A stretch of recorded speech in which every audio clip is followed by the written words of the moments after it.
Lecture de la seconde lettre de saint Paul apôtre aux Corinthiens. Frères, rappelez-vous le proverbe. À semer trop peu, on récolte trop peu. À semer largement, on récolte largement. Chacun doit donner comme il a décidé dans son cœur, sans regret et sans contrainte. Car Dieu aime celui qui donne joyeusement.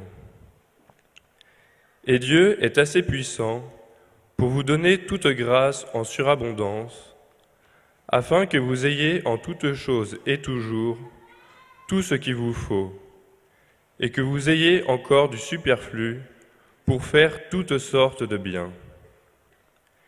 L'Écriture dit en effet, « L'homme qui donne aux pauvres à pleine main demeure juste pour toujours. » Dieu, qui fournit la semence au semeur et le pain pour la nourriture, vous fournira la graine. Il la multipliera. Il donnera toujours plus de fruits à ce que vous accomplirez dans la justice. Parole du Seigneur.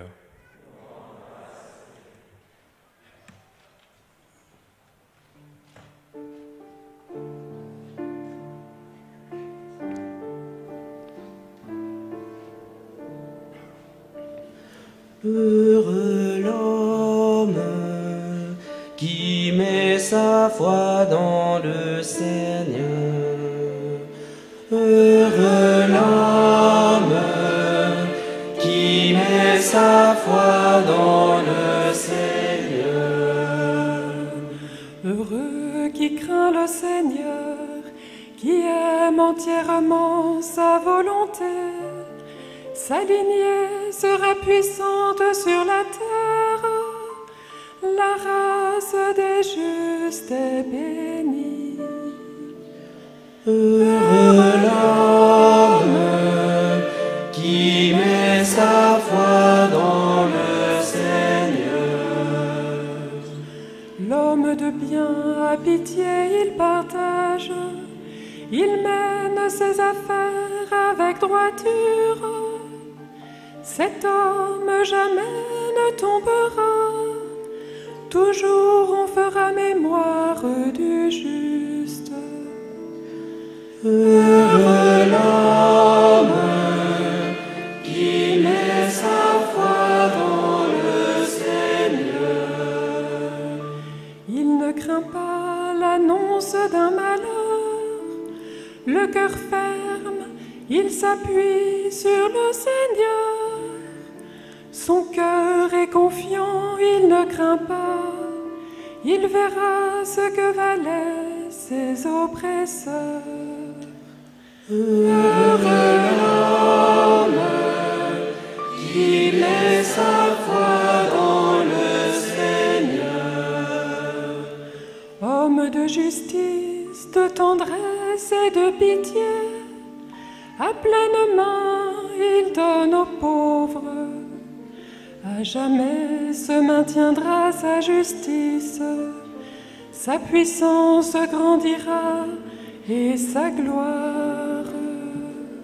Heureux l'homme qui met sa foi dans le Seigneur.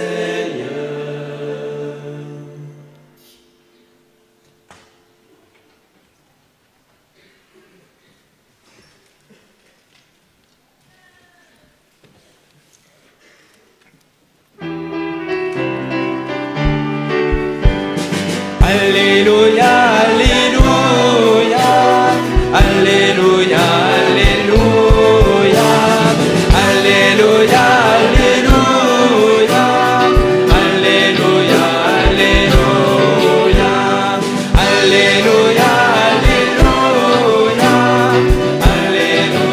Alléluia, Alléluia, Le diacre Laurent a bien rempli sa charge. Aujourd'hui, le serviteur est entré dans la joie de son maître. Alléluia, Alléluia, Alléluia.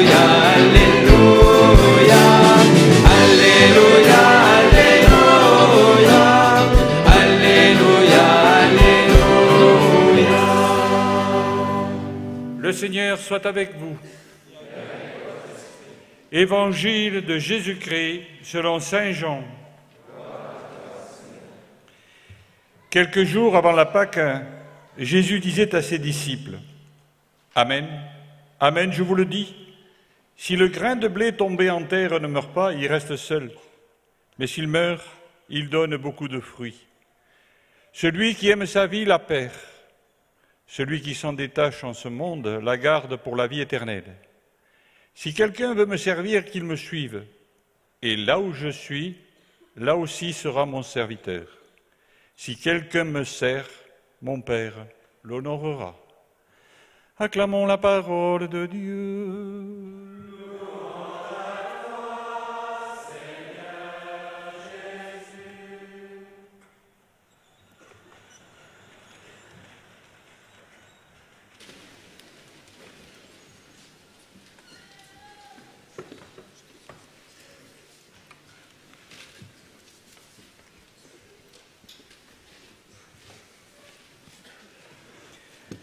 Alors, pour commencer, frères et sœurs, je vous propose de fermer les yeux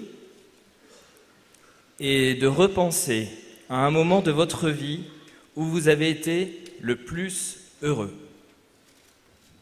Prendre quelques secondes. Voilà, un moment, pas d'excitation, mais de vraie joie.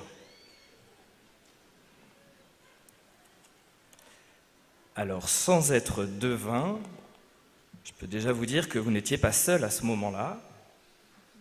Et ensuite, qu'il était question de cadeaux, de surprises, de dons.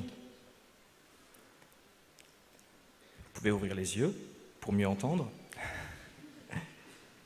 Et donc nous pouvons comprendre ce que nous a dit saint Paul dans la première lecture. Dieu aime celui qui donne joyeusement, puisque donner donne de la joie, non seulement à celui qui reçoit, mais à celui qui donne peut-être en premier. Et à partir de cela, j'ai 3 bonnes nouvelles pour vous.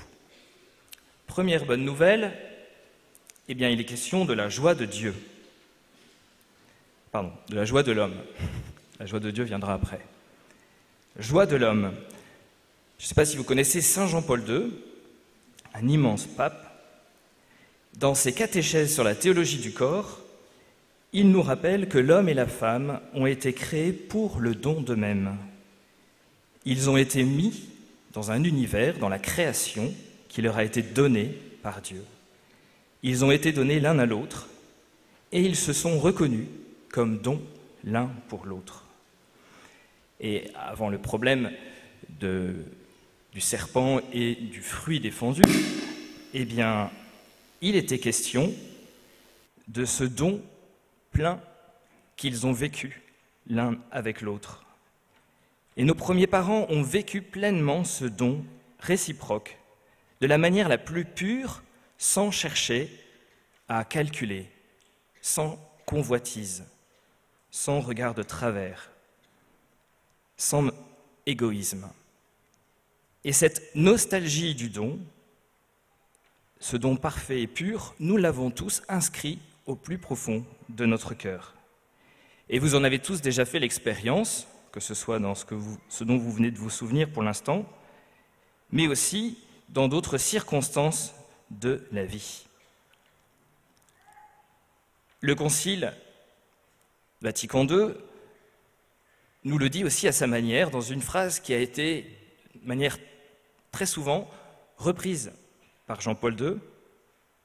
L'homme, seule créature sur terre que Dieu a voulu pour elle-même, ne peut pleinement se trouver que dans le don désintéressé de lui-même.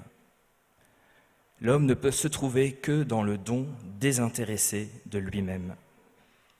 Un jour, la communauté m'avait envoyé en mission, j'étais séminariste à l'époque, aux États-Unis.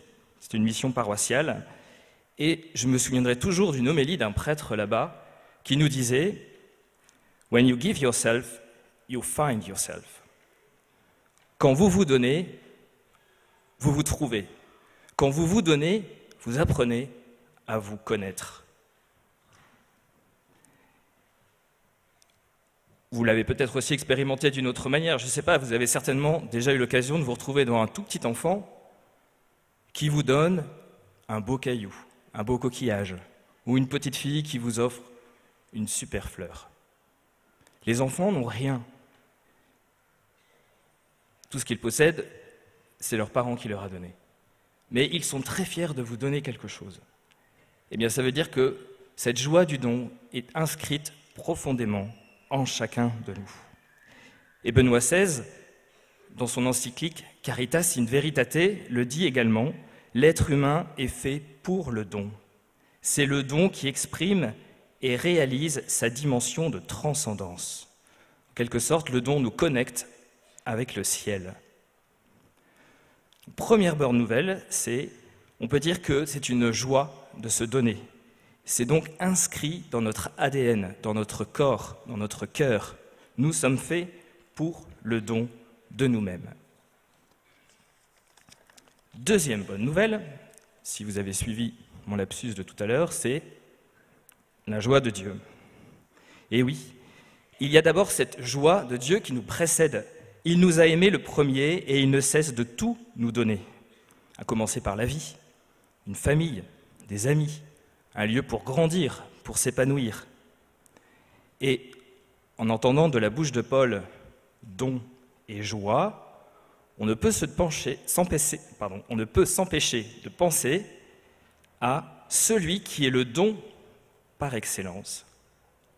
J'ai nommé l'Esprit Saint. Dans la Trinité, il est le don du Père et du Fils. Et en tant que don, il est pour nous ce qui nous aide, celui qui nous aide à nous donner. Ce don que nous avons reçu à notre baptême, l'Esprit Saint, que nous avons reçu en plénitude à notre confirmation. Comme disait le Père Paul tout à l'heure, ceux qui ne sont pas confirmés, ils viendront nous voir, on s'occupera d'eux. L'Esprit Saint, eh bien, non seulement il nous aide à nous donner, mais en plus, deuxième effet qui se coule, il nous donne la joie de nous donner. Puisque l'Esprit Saint, un de ses fruits, si vous avez lu le chapitre 4 de l'Épître aux Galates, eh bien, c'est la joie. Paul en est un spécialiste. Et donc, Dieu nous donne non seulement l'énergie pour nous donner, mais en plus, il nous donne ce beau cadeau de la joie, ce qui n'est pas désagréable. Et donc, ainsi, dans le don de nous-mêmes, nous participons à ce qu'est Dieu. Il n'est qu'amour, il n'est que don de lui-même, et ainsi nous pouvons goûter à ce qu'il est intérieurement, il n'est que joie. Deuxième bonne nouvelle.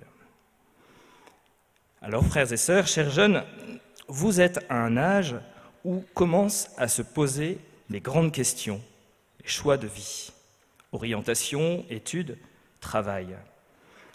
Alors pour vous, la question est, pour qui et pourquoi est-ce que je veux donner ma vie ? À qui est-ce que je vais donner le plus de moi-même, de ma jeunesse, de ma force, de mon intelligence, de tous ces dons et talents que Dieu a mis en moi ? Et quel que soit notre appel, que ce soit dans le mariage, que ce soit dans la vie religieuse, la vie consacrée ou dans le sacerdoce, il sera toujours question de don de soi. Alors, concrètement, pour apprendre à se donner, j'ai relevé 5 conditions. Première condition, peut-être préalable, eh bien, se reconnaître comme un don de Dieu pour les autres. Se reconnaître comme un don de Dieu pour les autres. L'égoïsme de notre monde aujourd'hui veut nous faire croire que nous sommes entièrement autonomes et que l'on ne vient pas de Dieu. C'est un mensonge et on se rend vite bien compte qu'on ne s'est pas créé nous-mêmes. Nous sommes le fruit d'un amour qui nous précède. Dieu, qui nous connaissait avant notre conception, et puis bien souvent aussi celui de nos parents. Donc première condition, je suis un don de Dieu pour les autres, et c'est important de le reconnaître. Deuxième condition, sauf grâce exceptionnelle, eh bien nous avons besoin d'apprendre. Comme nous avons besoin d'apprendre à aimer, nous avons besoin d'apprendre à nous donner. Je dis sauf grâce exceptionnelle, en pensant notamment Saint Maximilien Kolbe, vous connaissez ? ce prêtre qui a donné sa vie pour un père de famille. À l'âge de 12 ans, il a une apparition de la Vierge Marie qui lui propose 2 couronnes, une couronne blanche et une couronne rouge, la couronne de la pureté, la couronne du martyr. Et la Vierge Marie qui lui demande « Mais laquelle veux-tu » Du haut de ses 12 ans, il dit « Je choisis les 2 ». Ou bien une Sainte Thérèse qui, à 15 ans, veut rentrer au Carmel et donner toute sa vie, toute sa jeunesse à Dieu. Voilà. Nous sommes faits pour un don grand, pour une vie pleine et entière, pas étroite, pas chiche. Donc, apprendre à se donner. Comme les sportifs aux Jeux Olympiques, eh bien, nous avons besoin de nous entraîner. Et d'abord, commencer par des petites choses, petits dons de soi. Le don de soi de se lever le matin à l'heure où le réveil sonne. Le don de soi que l'on vit dans le service, même si c'est un peu ingrat. Le don de soi que l'on vit quand on prend du temps avec les plus petits, les pauvres. Tout ça, ce sont des lieux où on apprend à lutter contre les obstacles au don de soi. J'ai repéré 3 obstacles. D'abord, premier obstacle, la dispersion. On peut faire des milliers de choses, des milliers d'activités. D'ailleurs, le Père Paul nous a montré que ce n'était pas forcément la surmultiplication des choix qui nous rendait vraiment libres. Mais souvent, on risque d'avoir plein de lieux de don de soi et du coup, on ne se donne pas vraiment. Donc ça, c'est un premier danger, la dispersion. Deuxième danger, eh bien, c'est l'égoïsme. De ne pas chercher à rencontrer les autres, d'être toujours centré sur soi-même et de d'abord attendre des autres quelque chose. Ça ne nous aide pas non plus dans le don de soi. Et aussi, troisième maladie de notre temps, eh bien la paresse. J'ai pas envie. Ça ne fait pas avancer. Alors que, intérieurement, eh bien, nous sommes vraiment faits pour le don de nous-mêmes. Alors vous connaissez tous des lieux où l'on peut se donner dans le service, quand on s'occupe de jeunes, dans le scoutisme, quand on donne du temps pour du catéchisme, ou faire de l'aide aux devoirs, enfin tous ces lieux de don de soi, autour de nous, eh bien, ce sont des lieux où on s'entraîne pour un grand don, un grand oui à Dieu, quand viendra le moment eh bien, de poser des actes qui vont déterminer notre vie. Troisième condition,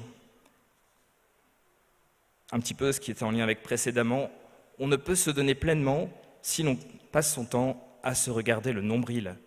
On est fait pour les autres. On est fait pour s'intéresser aux autres, pour s'intéresser au monde dans lequel nous vivons. Dieu ne nous demande pas de quitter ce monde, il demande d'être pleinement dedans, enraciné dans ce monde, et d'aborder en face les questions que se pose aujourd'hui notre monde. Et ce qui nous rend heureux, c'est vraiment de tourner vers les autres. Troisième condition. Quatrième condition, eh bien, le don de soi, c'est une école de liberté. Alors vous avez déjà eu des tonnes de topos là-dessus. Juste vous rappelez dans la première lecture que saint Paul nous dit « Chacun doit donner comme il a décidé dans son cœur, sans regret et sans contrainte. » Donc ça reste, le don de nous-mêmes reste une décision éminemment libre de notre cœur. Alors vous allez me dire, mais ça fait des grandes choses. Dieu nous demande des choses incroyables quand même. Eh bien, Dieu est un Dieu d'amour. Ce n'est pas un tyran. S'il nous demande des choses, c'est qu'on est capable de les vivre. Et s'il nous demande de grandes choses, il nous donne aussi son Esprit Saint, la force pour pouvoir les vivre jusqu'au bout. Cinquième condition, eh bien, ultimement, c'est en contemplant Jésus-Christ de la crèche à la croix que l'on peut rentrer dans ce mystère du don de soi. Benoît XVI, dans une homélie de Noël en 2006, disait au sujet de Noël, « Dieu s'est fait don pour nous, il s'est donné lui-même, et c'est la source de la joie et de la fête. » Et sur la croix, Jésus, même une fois mort, le cœur transpercé par la lance, il donne encore l'eau et le sang. Et donc, ultimement, c'est lui qu'il faut contempler pour apprendre à nous donner à notre mesure. Alors vous allez me dire, il reste une troisième bonne nouvelle, après ces 5 conditions. Eh bien, la troisième bonne nouvelle, c'est que la question du projet que Dieu a pour chacun d'entre nous, c'est aujourd'hui, c'est maintenant que l'on prend moyens pour pouvoir la découvrir.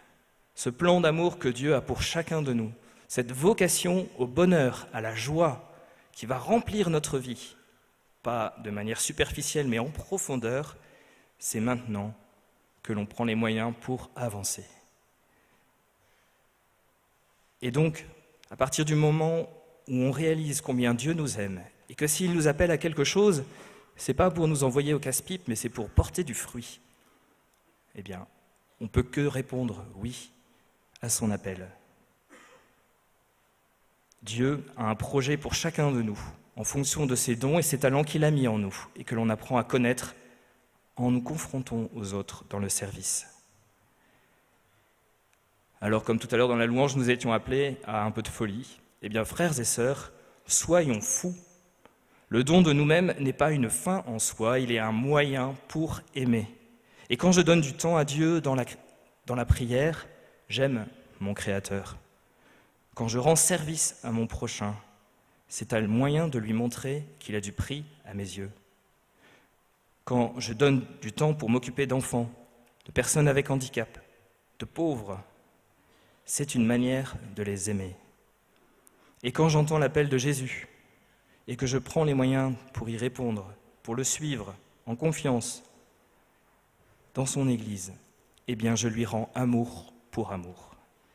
Et c'est bien cela qui est en jeu aujourd'hui. Joie de Dieu, notre joie, c'est de porter du fruit. Pour cela, il est parfois nécessaire de renoncer à nous-mêmes pour pouvoir nous mettre à l'écoute de la parole de Dieu, à l'écoute de sa volonté pour chacun d'entre nous, de son plan d'amour, et profiter du temps que vous êtes ici à Paray pour toutes les propositions qu'il y aura autour des vocations. Elles sont faites pour vous et elles vous permettront d'avancer. C'est sans engagement, mais je peux vous dire que ça apporte du bonheur puisque ça nous fait avancer sur ce chemin que Dieu veut pour nous et nous savons qu'il veut notre joie. Alors, eh bien, soyez attentifs aux différentes annonces vocations qui auront lieu au cours de ce forum. N'attendez pas d'avoir 40 ans pour vous poser la question, mais peut-être que Dieu m'appelle à quelque chose. C'est maintenant. Et puis, une dernière chose aussi, parmi vous, statistiquement, il y en a qui sont appelés à donner leur vie au Christ dans le sacerdoce, dans le mariage, dans la vie consacrée. Donc n'ayez pas peur, ça donne la joie. Ne perdons pas notre temps. Dans l'Eucharistie qui va suivre, nous allons recevoir celui qui a donné sa vie pour nous. Nous allons recevoir ce carburant du don de soi, ce carburant de l'amour. Le Christ qui a donné sa vie pour nous comme un grain de blé jeté en terre. Eh bien, demandons-lui, par l'intercession de Saint Laurent et de tous les saints qui nous entourent, la grâce d'une vie qui porte du fruit pour la joie de Dieu.